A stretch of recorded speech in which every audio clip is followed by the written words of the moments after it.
BNP শিবিরে হতাশার দিনগুলো শুরু হলো।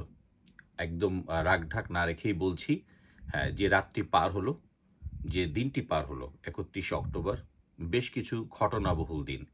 যার মধ্য দিয়ে বিএনপির শিবিরের চরম হতাশা এবং সঙ্গত কারণেই আওয়ামী লীগ শিবির এখন উল্লাসে ভাসছে। ভনিতা না রেখে মূল পর্বে আসি।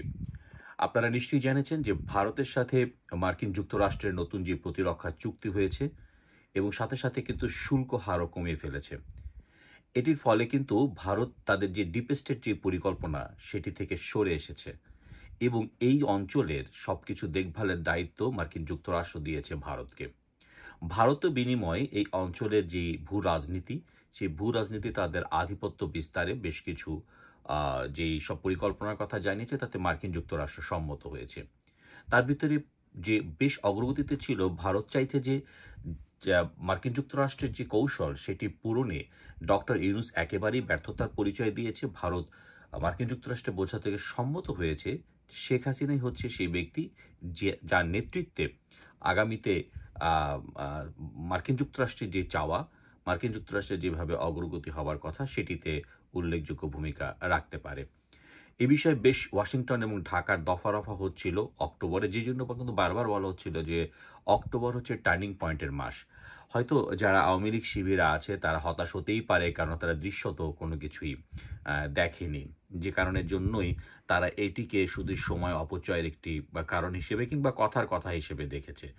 আমি জানি যে আওয়ামী লীগ শিবিরের অনেক যারা ভক্ত সমর্থকরা আছেন, তারা কিন্তু বেশ হতাশই হয়েছেন দিন শেষে অক্টোবরে। কিন্তু বেশ কিছু ইন্ডিকেশন যদি লক্ষ্য করেন অক্টোবরের শেষ দিনটিতে, অন্ততপক্ষে যারা আওয়ামী লীগের বিভিন্ন কর্মসূচি বা দেশের বিভিন্ন রাজনৈতিক মহল নিয়ে ভাবেন, তারা কিন্তু দেখবেন বেশ কিছু পজিটিভ সাইন রয়েছে। যদি এক এক করে আলোচনায় আসি, প্রায় সোয়া ১ বছরেরও উপরে কিন্তু প্রায় ঘুমন্ত অবস্থায় বলা যেতে পারে এক ধরনের ছিল আমাদের রাষ্ট্রপতি মোহাম্মদ শাহাবুদ্দিন। কিন্তু দেখুন, তিনি পাবনায় যাবেন, যেই তার যে স্কেডিউল যেটি ঘোষণা করা হয়েছে সেটিতে যে ধরনের নিরাপত্তা মা ব্যবস্থা নেওয়া হচ্ছে চিঠি দিয়ে, আগাম ঘোষণা দিয়ে, এবং গণমাধ্যমে তো মোহাম্মদ শাহাবুদ্দিনের কোনো কিছু যাওয়া এক অর্থে পাপ ছিল, কিন্তু সেটিকে কিন্তু বাধ্যতামূলক করা হয়েছে। এটি কিন্তু একটি বড় ইন্ডিকেশন। আবার আপনি যদি আরেকটি ইন্ডিকেশন দেখেন, একই দিনে কিন্তু আমরা দেখেছি যে বিএনপির এহসানুল হক মিলনকে কিন্তু এয়ারপোর্ট থেকে ফিরিয়ে দেওয়া হয়েছে। কোনো কোনো কারণ ছাড়াই তাকে কিন্তু কোনো কারণ বলা হয়নি যে তার বিরুদ্ধে কি মামলা হয়েছে বা দেশ ত্যাগে নিষেধাজ্ঞা আছে কি না। তিনি সংবাদ সম্মেলন করেও এর উত্তর জানতে পারেননি। আবার লক্ষ্য করবেন যে রাউজানে যেখানে বিএনপি নেতাদের বাড়ি থেকে বিপুল পরিমাণ অস্ত্র উদ্ধার করা হয়েছে। শুধু কিন্তু এই দুটি ঘটনা আপনাদের ফ্লাশে এসেছে, কিন্তু আনফ্লাশে যদি যান, যে গতকাল যে রাতটি পার হয়েছে ৩১শে অক্টোবর, সেখানে বিএনপির অনেক নেতাকর্মীদের বাড়িতে কিন্তু পুলিশি অভিযান হয়েছে।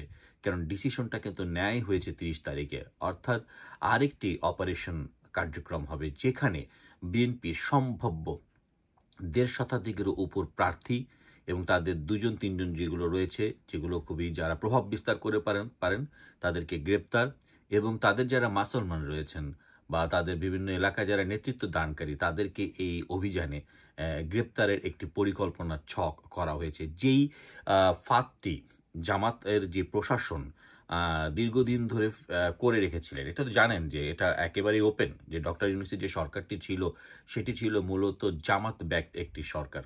তো তারা কিন্তু এই ফাঁদটি ফেলে রেখেছিলেন, অর্থাৎ লুটপাট, দুর্নীতি বা হামলা, মামলা এগুলো সব করেছিল। অনেকে ভাবছিল যে এ কি হচ্ছে, এটা তো আওয়ামী লীগেরই ফ্ল্যাশব্যাক।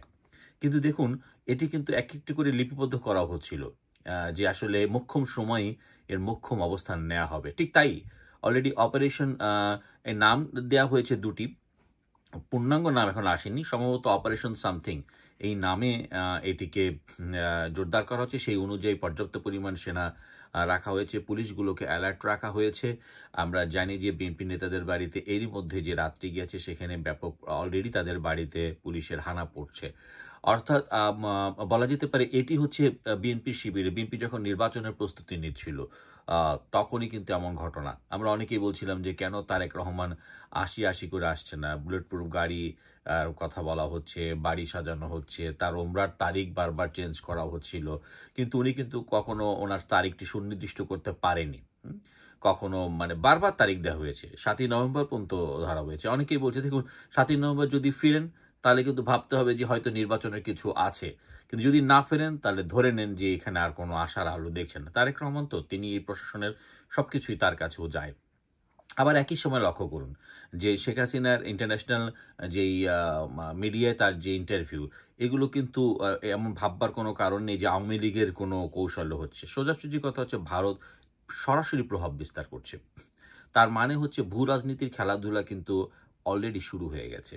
এবং আরেকটি আপনাকে আপডেট দিই, গতকাল যে রাতটি গেছে সে রাতে কিন্তু আমাদের যেই সবার কাছে পরিচিত উত্তরপাড়ায় একটি বিশেষ মেসেজ পৌঁছে দেওয়া হয়েছে এবং ঘটনার সত্যতা নিশ্চিত করেছে দায়িত্বশীল কর্মকর্তারা, এবং বলে দেওয়া হয়েছে কি ভারত এবং যুক্তরাষ্ট্রের পরিকল্পনা, এবং সেই পরিকল্পনার বাস্তবায়ন এই নভেম্বর থেকে শুরু হতে যাচ্ছে।